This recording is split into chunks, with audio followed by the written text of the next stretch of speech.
Hi everyone in Pro Property World, my name is Katrina Jones and today there are two things that I really want to go through with you. The first is to announce the incredibly exciting business partnership that myself and Julie Condliffe have just created for those of you that don't know or haven't met me. And then the second part is some really great training for you. I have nothing to sell, it's just 100% content and value for you to take away, because we're coming into the new year and having clear, concise goals that are in alignment with who you are so important. So first of all, for those of you that don't know me, my name is Katrina Jones. It's a pleasure to meet you. And the incredible Julie has recently spoken to me and we've partnered up for myself to deliver to you as a community the best rent-to-rent training course in the country, and we're very excited about that. So the last session I did with her was to a fabulous mastermind group. So hi to anyone who's watching from the mastermind.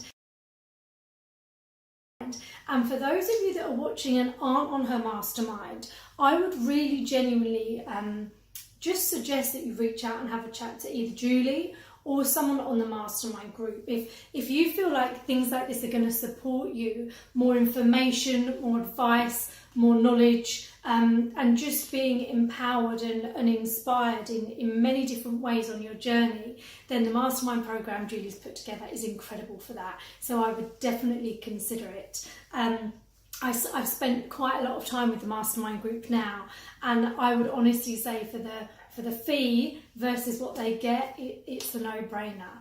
So that's that.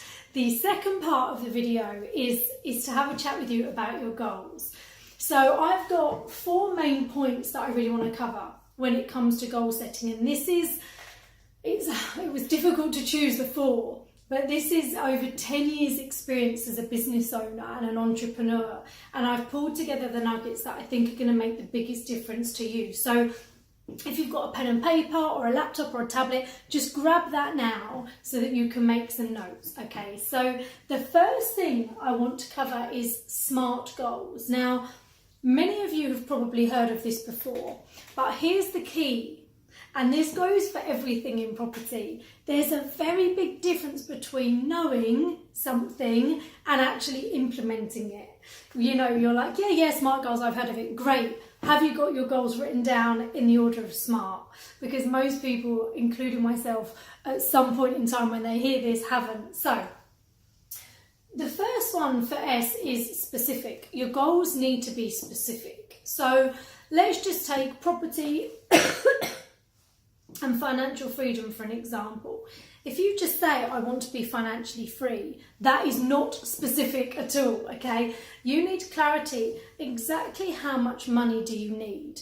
And that isn't something to pluck out the air a number, or £10,000 a month, or £20,000 a month, because people just make up these numbers. You're about to work your backside off for probably a decent amount of time to get you and potentially your family where you want you and them to be. So to just make up a number would be borderline crazy.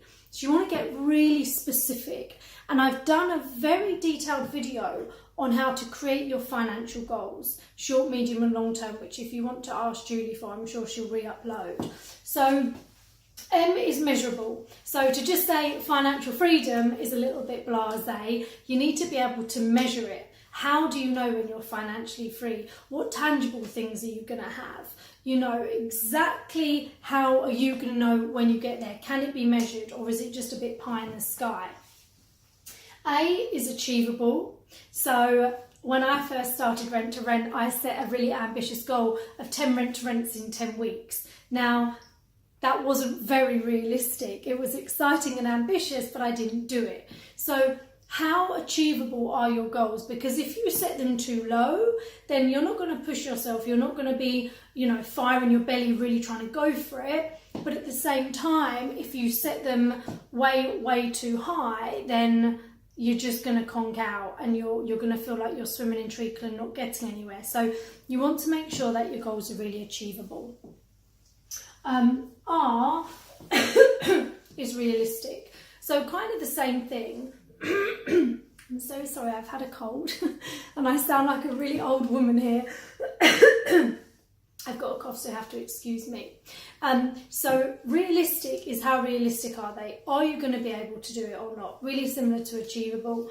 And T is time bound. So what's the actual time? Because it's easy for people to say things, and this relates to every area of life. You know, I want a 6-pack. Great. Are you going to eat pizza for the next 6 weeks and then start? Like, when are you going to do it by? So putting a date on your goals is really, really important as well. So that is how to set your goals using the SMART method, and I would really recommend it because it gives you such clarity and it makes your goals really precise instead of a little bit here or there. So the second one is authentic. Now, I talk a lot about authenticity, and the reason why it's a subject quite close to my heart is because I believe a lot of people do what I did when I first started in property, and that is to make the mistake of thinking your goals should be the same as everyone else's, and that the obvious next step in your journey should be obviously what other people are doing as their next step. And that doesn't work. What you'll find is people set their goals, usually if they're doing it properly, in alignment with their values. And if you're looking at someone else who has different values to you and thinking, I should achieve that goal, it's not going to feel good for you. It's not going to flow because their values are different to yours. Therefore, the goals they've set aren't necessarily the goals that line up with your values. For example, and this is just an example, your goal may not be to live in a huge mansion and have really nice cars and watches, etc. It may not be the material things. Now, for some people it is, and that's awesome if it's authentic to them, and they'll probably get there quite easily because that's what they genuinely want. For some people, it may be giving, you know, giving back, giving to others. It may be charity. There's someone incredible on the Mastermind whose goal is to build a hospital. You know, so if your goal is to do that and you're looking thinking, but I should be driving a Lamborghini, it's going to feel yucky. Do you know what I mean? It's not going to flow. So find out what your values are, or get clear on your values. What excites you? When you know when a goal is authentic, it really lights you up.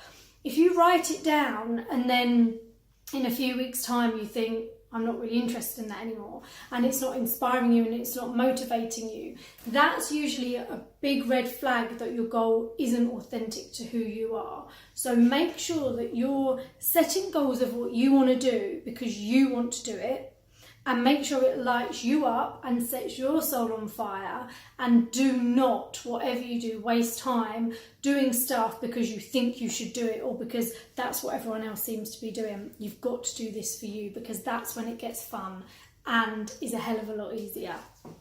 So the third one is to reevaluate. And sorry, the reason why I've said to reevaluate is because when you set your goals as SMART and you get to time bound and you don't hit a goal, the easiest thing in the world to do is just sweep it under the rug and be like, oh, it's fine.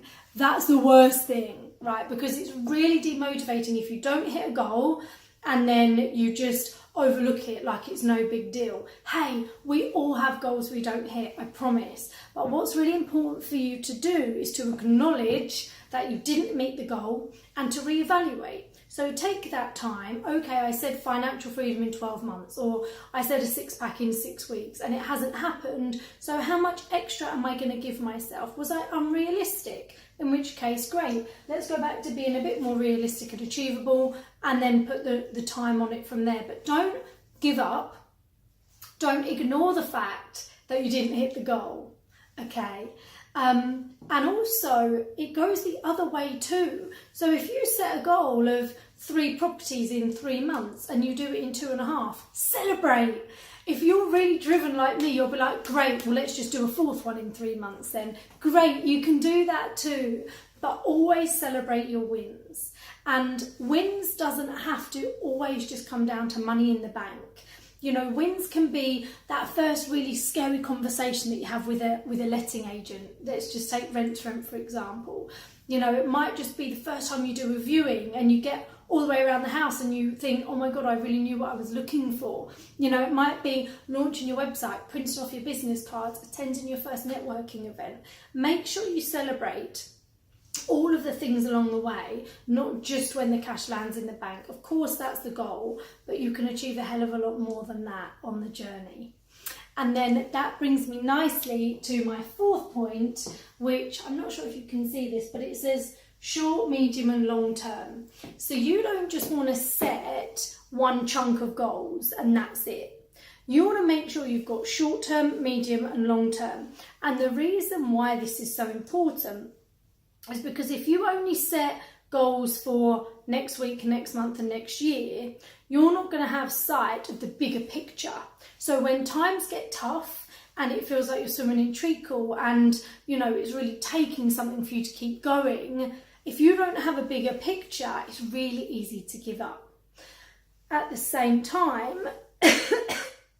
if you just have this great big massive goal that's 5 years down the road, then you're not going to really enjoy and be aware of the short little steps that you're taking to get there. You want to be able to celebrate them, acknowledge them and actually tick them off as you go. So you don't want all your goals right here for the next year and you don't want them all like 10 years away. You want to have them short term, medium term and long term.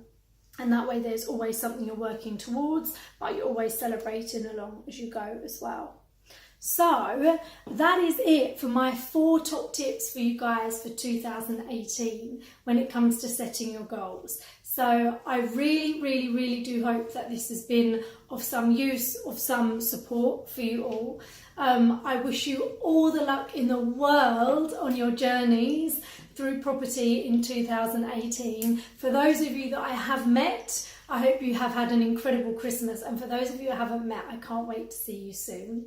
I will just quickly mention one more time that if you're not on Julie's Mastermind,